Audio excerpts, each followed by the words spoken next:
Hey guys, it's been a week or two since, I've been able to make a video, but the mixture of the snow, work, and trying to finish my community service have made it all next to impossible to make videos. But I'm here with you guys now, and I'm super grateful to be with you guys tonight. Welcome to a very special episode of Fed by Fire.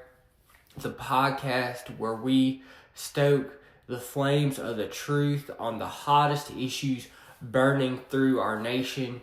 And I'm your host, Christian Whitlow.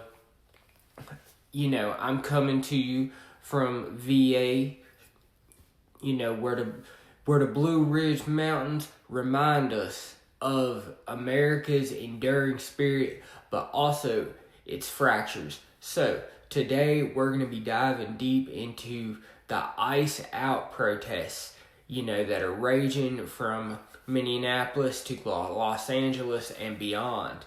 So this isn't just about crowds in the streets. It's about where we stand as a nation and as a country, and how these events are dividing us, and what's coming for us, what's next.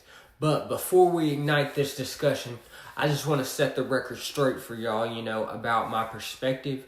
I basically am a libertarian, I'm neither chained to the liberal side nor marching, lockstep with the Republicans. But, I pull from both sides. I value the liberal push for civil liberties and protecting individuals from overreach. But I also, nod to the conservative calls for rule of law and secure borders. Neither side is wholly wrong or right here. It's about, finding the balance in individual freedom and limited government. This episode isn't to pick winners, it's to lay out the facts so you can feed your own fire and have your own opinion and understanding. So, we're talking about peaceful assemblies that are clashing with federal force. Polls showing a nation that's basically split and a potential powder keg ahead. So, let's talk about what's fueling this. It started with Trump's Operation Metro Surge. It was a massive ICE and Border Patrol deployment to cities like Minneapolis, aimed at deportations, but, sparking deadly confrontations. Two U.S. citizens that we've talked about on the channel before were killed. Renee Good on January 7th, my birthday, and Alex Preddy on January 24th. I pray for both their families. Nationwide, though, it's escalated into strikes, marches, debates over whether these protests or are they riots. We'll cover the chaos in LA and in Minneapolis, including, that infamous dumpster fire we saw videos of yesterday. Then we'll zoom out and talk about national polls, divisions, and the horizon. So buckle up. This one's going to be a doozy.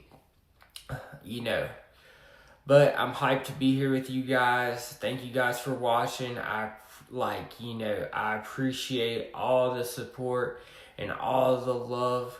So let's get it cracking. The Ice Out movement, let's rewind to how we got here. Alright, Trump's second term kicked off with promises of mass deportations, but Metro Surge turned words into action. Thousands of agents flooded Minnesota, for the fraud investigations, but critics call it a blanket crackdown on immigrants. And, Renee Good, a 37-year-old poet and mom who we talked about before, how she was shot observing a protest, and videos show agents, that whole thing was very tragic. Then the Alex Preddy thing, he was an ICU nurse, he was crashing out. And these weren't immigrants, these were citizens. fueling the outrage over excessive force. So they firmly believed in what they were doing. So protests erupt under the ICE Out banner, demanding agents to withdraw justice and into what many see as an unconstitutional tactics that, have been being used. By January 23rd, Minneapolis saw 50,000 marchers, the largest civil rights demo since 1963. A general strike followed on January 30th. No work, no school, no shopping. Just, thousands of people walking out nationwide. Celebs like Bruce Springsteen and Tom Morello joined. Benefits turning it cultural from, a view. This highlights government overreach and federal agents in military gear patrolling streets. And, all this is escalating tension. But it's also about accountability for ICE and the people, And I don't agree with the wearing the mask, but I know they have been doxxed. The protests have spread to over 46 states with 250 demos. On January 30th alone, a federal judge denied halting the surge on January 31st, but lawsuits claim that this is unlawful. So this sets the stage for division, and we're going to get there soon. So now let's head to ground zero for all this. Minneapolis. We've been talking about this city a lot in the recent weeks on this channel, and Minneapolis is the epicenter. This is where, the fire really started, and, it's still currently blazing in sub-zero temps. They haven't stopped the crowd. They didn't stop the 50,000 that marched on January 23rd. And these people are braving, below 20 degrees for justice. By January 30th, though, the strikes were shut down and businesses were closed. And, the protesters targeted the Whipple Federal Building. That's where we all seen the chants and the videos.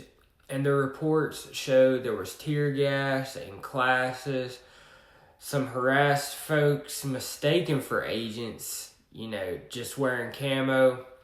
Hotels housing the feds were attacked. We saw those videos as well. And the churches disrupt over alleged ICE ties backed by AG Keith Ellison. Facts show a mix of peaceful days with teachers marching and rebel loon tattoos symbolizing resistance, but the nights they turn chaotic, they say. So Trump's DHS pick a judge, limited ICE tactics, but Trump granted absolute immunity, escalating fears. Governor Walz raided, the National Guard. Trump, he's threatened the Insurrection Act several times. Simulation warns us this could spark a civil war. Scenarios like this, I see liberty at stake, citizens blinded by less lethal weapons. But at the same time, it's also intimidation, and it blurs the lines between protests and marches. Like, march for what matters, what's planned. And I don't see an end coming to any of this soon. So we're shifting to the West Coast, where LA's heat, matches the Midwest chill a little bit. And we're going to get into all this and talk about the dumpster fire we saw the videos of, and LA's national shutdown that went on January 30th that drew thousands from City Hall to Metropolitan Detention Center. They also had high school walkouts and celebs like Meg Stalter joining. Human change, chants for rights tied to the deaths that happened in Minneapolis. But, nightfall brought some escalation, along with more clashes outside of that federal building, tear gas, people being detained, unlawful assemblies, and videos that show standoffs and protesters confronting agents spread to Orange County, Santa Ana.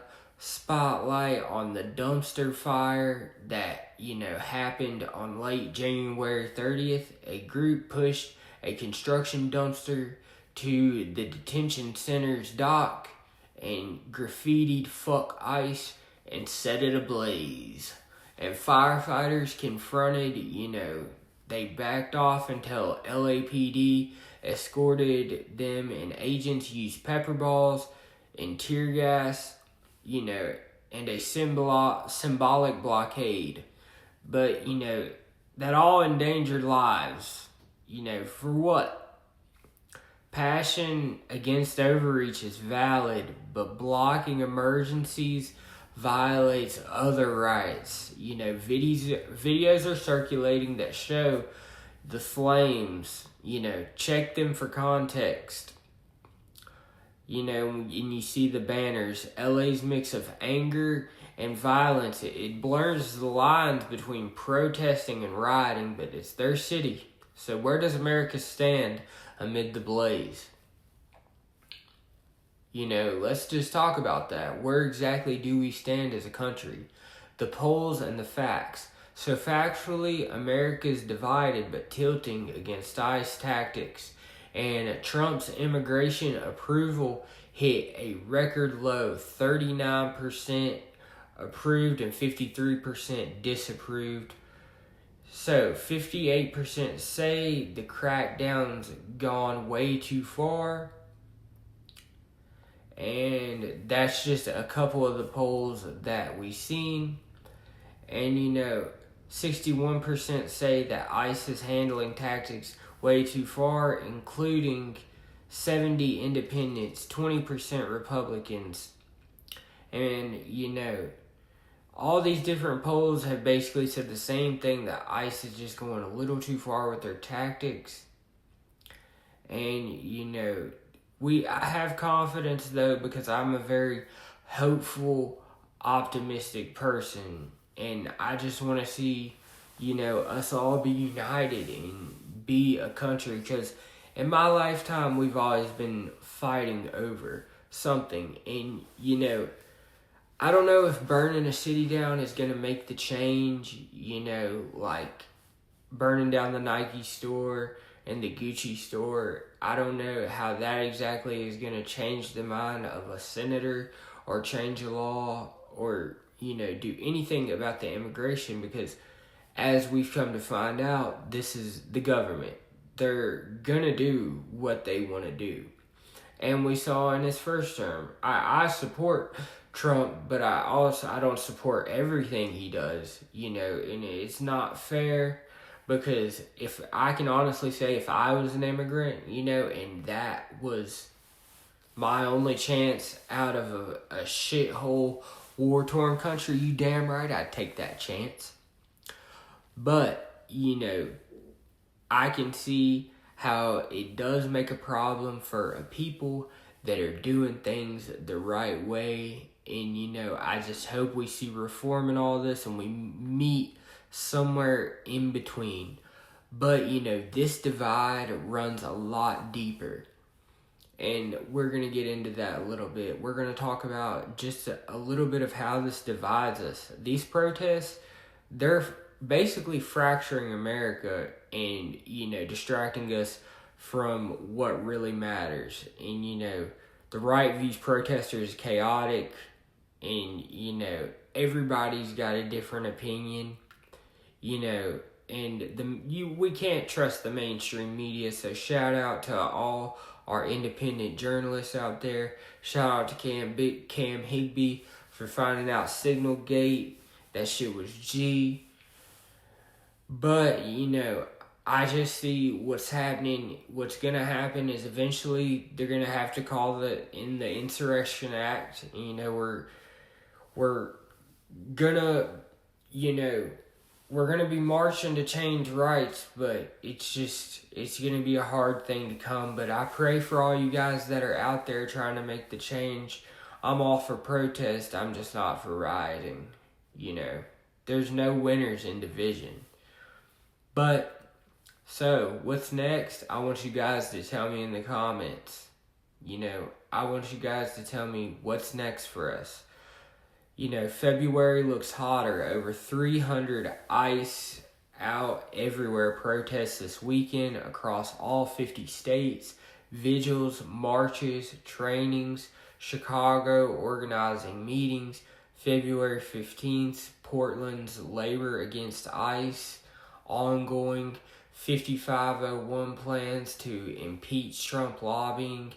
February 17th, escalation fears, it calls for armed resistance or martial law might be the prediction.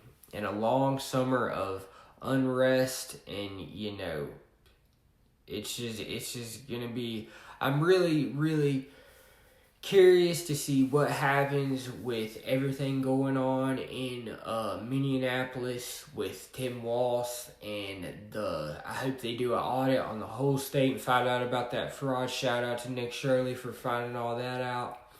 But really, I'm only 28 years old, and I would like to see in America where we can come together. I have a daughter. And, she's got to live in this country, and that's really who I'm scared for. I know this isn't my typical usual video, but, I'm going to be changing things up a lot where I talk about current events, things going on in the media, as well as my usual true crime podcast type thing. Anyway, guys, thanks for watching.